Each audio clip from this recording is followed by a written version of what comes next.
I'm going to be sharing a poem that I wrote about 2 years ago, and I'm going to be sharing the story uh, around what prompted me to write that poem.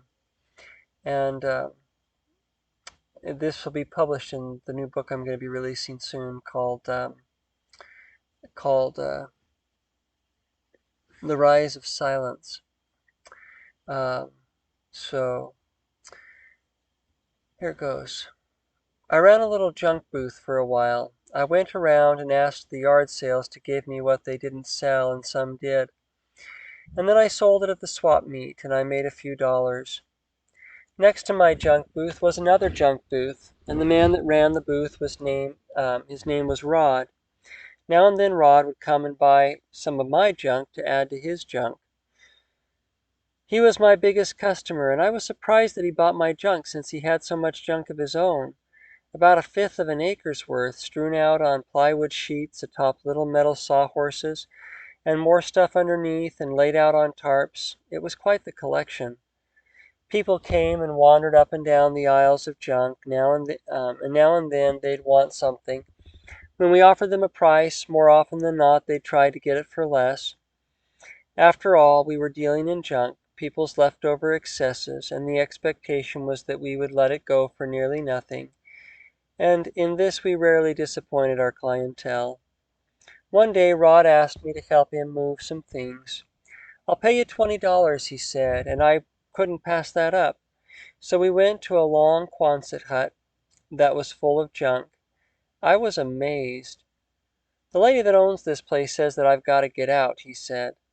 The building was full of all the types of things that Rod sold at the swap meet, and interspersed were little piles of rotting food, old papers, nudie magazines. The next stop was a motorhome packed full of junk, and then a large storage unit packed from side to side and up to the ceiling, and then an outbuilding in someone's yard. "Do you pay rent on all of these?" I asked. "Yes," he said. "That's why I'm so broke." "How many do you have?" I asked. "10 or 12," he said. Wow. I didn't say it out loud, but wow. And we were lifting as we were lifting a weight set, like the weights you lift to pump iron, a weight set into my van, Rod complained. "This is hard work," he said. "I'm getting too old for this." "Have you thought of doing something else?" I asked. "Yeah, but I don't know what else I'd do," he said. As we went from place to place, I wondered what the value of his stash might be. I started adding it up in my mind, just the few things that passed through my hands, and I quickly realized that even at garage sale prices, Rod might be a millionaire. But the flow was all dammed up, too much in and not enough out, and he seemed to lack the ability to put any real value on things. "It's all junk," he said. And it seemed like that was how he felt about himself. His face was dirty, his hair unwashed, his fingernails long, and he wore the same clothes every day. But there was no time to take care of what he had. All the same, he was a busy man, stashing, hoarding, and moving it around from place to place. He sold an item here and there, and nearly every day he bought more stuff. People stopped by his booth before going to the dump. They knew that Rod could not resist. He'd buy another pickup load full of junk with his last few dollars and go to bed worried about how he'd make ends meet. And I had the strange but familiar feeling that I had been sent exactly to that place to witness Rod. "Why am I here, God?" I kept asking. After a week or so, I retired from helping Rod. I couldn't take it anymore.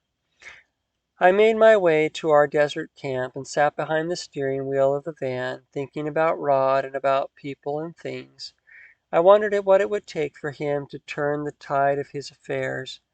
I realized that even if he stopped buying junk and devoted the rest of his life to the dispensing of his surplus property, he would probably die before he finished.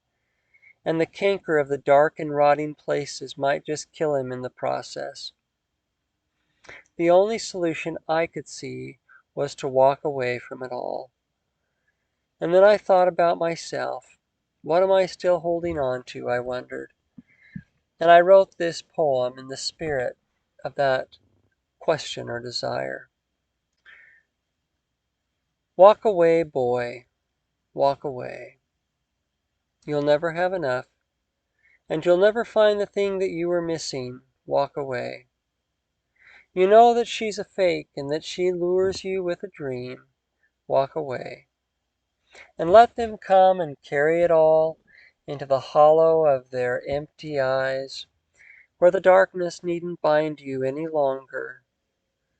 Fly away, boy, into the brightness of the morning sunshine, and let the coolness of its rivers wash away the mystery of all you hope to find there.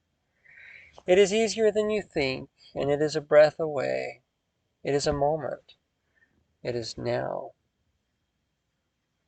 A week or two after writing this poem, a friend helped me close my junk booth. We loaded it all up in the van and in his truck and dropped it off at the Homeless Relief Center.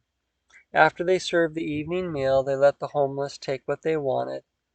The volunteer said that one of the volunteers that was there said that most of it was gone within 15 minutes.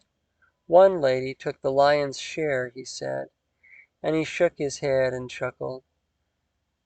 I don't know what she'll do with all that crap, he said. She lives in a tent.